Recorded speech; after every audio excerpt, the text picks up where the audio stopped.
Hi everyone! Today we're talking about ENFPs and ESFPs in terms of what makes them different from each other. I often see that these two types spark confusion in the sense that people might not be sure whether they are one or the other.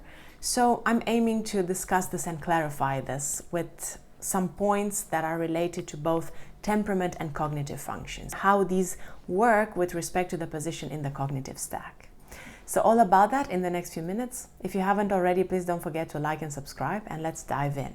Before that, I would like to remind you guys that I offer coaching sessions with respect to help you engage in a process of self-awareness and self-understanding. I work with a variety of tools from MBTI and Enneagram to things such as communication skills, public speaking skills, or career-related mentoring. So if you want to know more about that, feel free to click on the link in the description below. It will redirect you to my website and you'll be able to find out more information about these sessions. So anyway, let's get back to business. ESFP and ENFP. The main difference between these two types is obviously their hero function or their dominant function, the one that is manifested most strongly with respect to that personality type. So if we look at ESFP first, we will notice extroverted sensing as a lead process. Extroverted sensing, with respect to its main characteristics or main qualities, is much more concrete and reality-driven than extroverted intuition, which is the hero or dominant function of the ENFP. So even though both of these types will appear to be quite exploratory or interested in novelty, thriving in novel scenarios where they can try out new things, the difference is that people who prefer extroverted sensing, especially hero SE types, ESFP and ESTP, are much more driven by concrete change or concrete diversity. They are people who thrive in environments or contexts that provide them with the opportunity to try out new things, to try out new activities, to engage with something in a concrete physical way. I don't mean that someone who's an ESFP might necessarily enjoy doing sports or will necessarily be good at sports. That's definitely not what I'm saying. Some people are, some people are not. It depends on so many other things than type.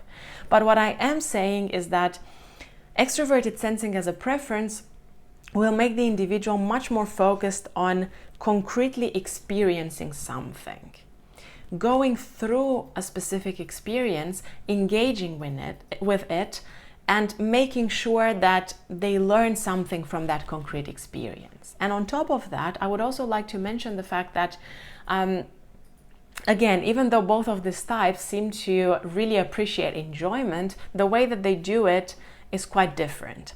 ESFPs will feel much more comfortable with taking an experience as it is, enabling or allowing themselves to immerse themselves in it, to feel it through their senses, to feel it through their possibility to, experience something concretely. And then from there, they will really try to enjoy it in a concrete way. Now, because of this, let's say, explanation, sometimes in the community, people who have extroverted sensing as a developed function are perceived to be superficial or too much into pleasure. And that's definitely not the case. While we might have some SE types who are like that, we also have people of other types who might also be superficial, for example. So it's definitely not okay to just associate extroverted sensing with being superficial, because there's plenty of ESFPs and ESTPs, also ISFPs and ISTPs, who are extremely insightful people who are very much interested in understanding the depth of things. So I really wanted to clarify that. In Jung's original work, extroverted sensing was also described as a process that enables the individual to really connect with a concrete reality, the objective reality around them.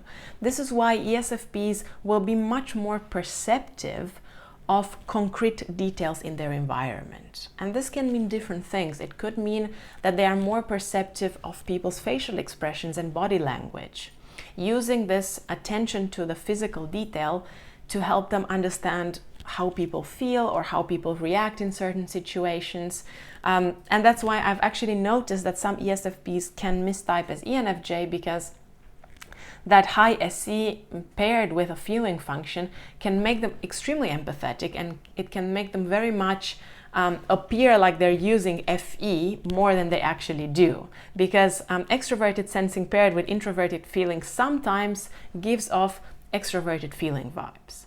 However, it can also give off extroverted thinking vibes. I've also seen people who are ESFPs, and maybe they have an Enneagram type like 8 or 3, and this makes them look more achievement oriented, and that's why some people might type them as ENTJ or ESTJ, even though that's not really the case.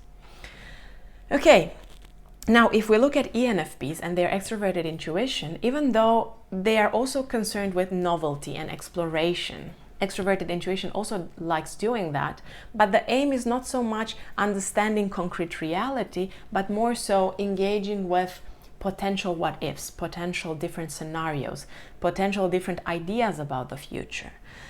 So ENFPs are much more interested, even though they might engage in a lot of physical activities too, and they might be adrenaline junkies or something like that, the reasoning behind it or the process behind it is that they will really aim to cognitively, conceptually get something out of that experience. Their main goal might not be concrete enjoyment or concrete experience, but rather, what does this experience bring out in the world of possibilities and ideas? Extroverted intuition thrives when it comes to new perspectives about the future. It thrives when it comes to what-if scenarios or possible meanings and interpretations. And that's where the ENFP will be much stronger at, and they will not show such an obvious attention to detail, which is something that is much more obvious in ESFPs. I was mentioning earlier that ESFPs and their extroverted sensing function is much better at tuning into the concrete reality around them, being perceptive, noticing changes in their environment much faster than ENFPs, who will be much more concerned with interpreting, giving meaning to certain things that are happening around them, and not actually paying so much attention to the concrete objective reality. They will feel much more comfortable engaging in a process where they think about the future and come up with all of these ideas about how things might look like and what alternative future perspectives might look like. Again, something that I feel like mentioning here is that ESFPs and other SE types are not really comfortable with the idea of guessing what other people mean by something, because their focus is on concrete objective reality. When they interact with a person, they will prefer, getting it as it is or seeing it as it is, and they will want people to be more straightforward, more direct, because that's their approach as well. Out of all the types, I would say that people who score high on extroverted sensing are the types that are most likely to say what they mean and to do what they mean, or to do what they say, or having this consistency and alignment between what they mean and then what comes out, either as words or as actions. ENFPs, on the other hand, and other types who score high on extroverted intuition rather than extroverted sensing, are much more likely to interpret meaning, and to do it so naturally. When people say something, they will naturally engage in a process of understanding their intentions, understanding possible meanings and interpretations of those words. And I'm not saying that ESFPs will not sometimes do that or will not sometimes be good at it. I'm just saying that the natural preference differs here. ESFPs will dig deeper into looking at reality, understanding reality, and will get frustrated and annoyed at having to interpret a lot of meanings, whereas ENFPs will do that naturally and might struggle with understanding what is actually in front of them or taking things as they are. I've noticed that ENFPs tend to show more frustration with current conditions than ESFPs. Again, all people might show frustration. It's not a rule, but overall the pattern seems to indicate that people with high extroverted intuition might complain more about reality because they see so many possibilities, they see so many different ways or ideas or perceptions and so on and so forth, and that causes them to constantly look at reality from the perspective of what it could be rather than what it actually is. Whereas ESFPs might actually do the opposite with preference or as a preference. Now, I also want to talk a little bit about introverted intuition and introverted sensing. ESFPs have introverted intuition as their inferior function, which means it is still in their first 4 functions, whereas ENFPs have introverted sensing in these first 4 functions. So, what this means is that ESFPs will feel much more comfortable using introverted intuition because due to that, they will be able to take the concrete experiences that their extroverted sensing provides them with and the lessons that are learned through concrete experience and concrete enjoyment and merge them together in a world of ideas. But they will do it through the lens of their sensing. They will engage with reality, learn from reality, base their analysis and perceptions on experience, and then come to introverted intuition and formulate a big picture perspective over something, or merge their ideas together in such a way that they have a conclusion about something.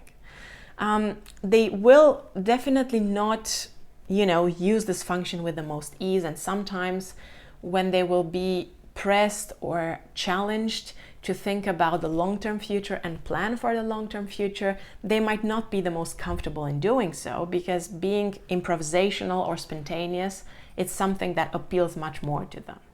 On the other hand, ENFPs and their inferior introverted sensing will mean that the ENFP will gain insight by looking at all of these novel ideas and novel conceptual possibilities, what-if scenarios, and then they will merge all of this into their introverted sensing function, which I kind of like to explain this in the sense that when you bring all of these ideas together, you will merge them into a concrete experience that you will be able to rely on, and a concrete experience that feels stable and reliable to you.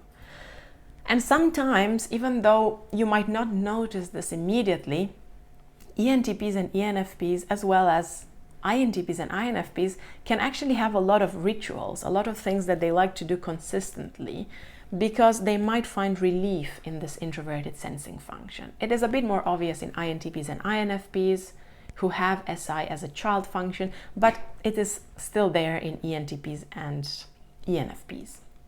Okay.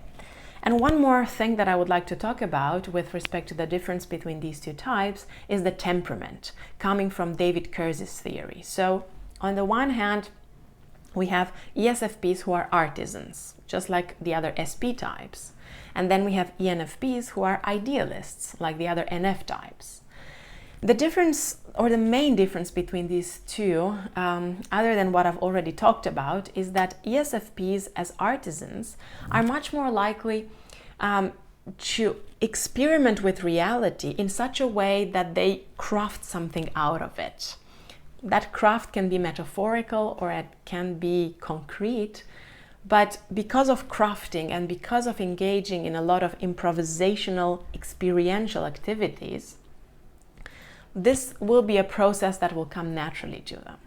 Also, I would say that artisans are some of the best people at reading the room, using their extroverted sensing to look at people, observe their facial expressions, gestures, movement, posture, way of interacting with the world, way of interacting with each other, and that will give them an advantage. On the other hand, idealists, ENFPs included, are much more likely to focus on human potential, digging deeper and understanding what the human potential is, trying to bring out the best in people, trying to inspire people to have a better future for themselves. So the focus will be much more future-oriented, possibility-oriented, and idealistic in a way. That's why sometimes NF types are perceived to be naive by some other people, because they might say that they really want to find what really matters to someone, what is really important to someone, and enabling them to take all of that and project it into the future so that they can uncover their potential. So if you have any other observations, any other thoughts with respect to the difference between ESFPs and ENFPs, feel free to share them below. As always, thanks a lot for being with me. Thanks a lot for watching this video, and see you next week with another video on typology.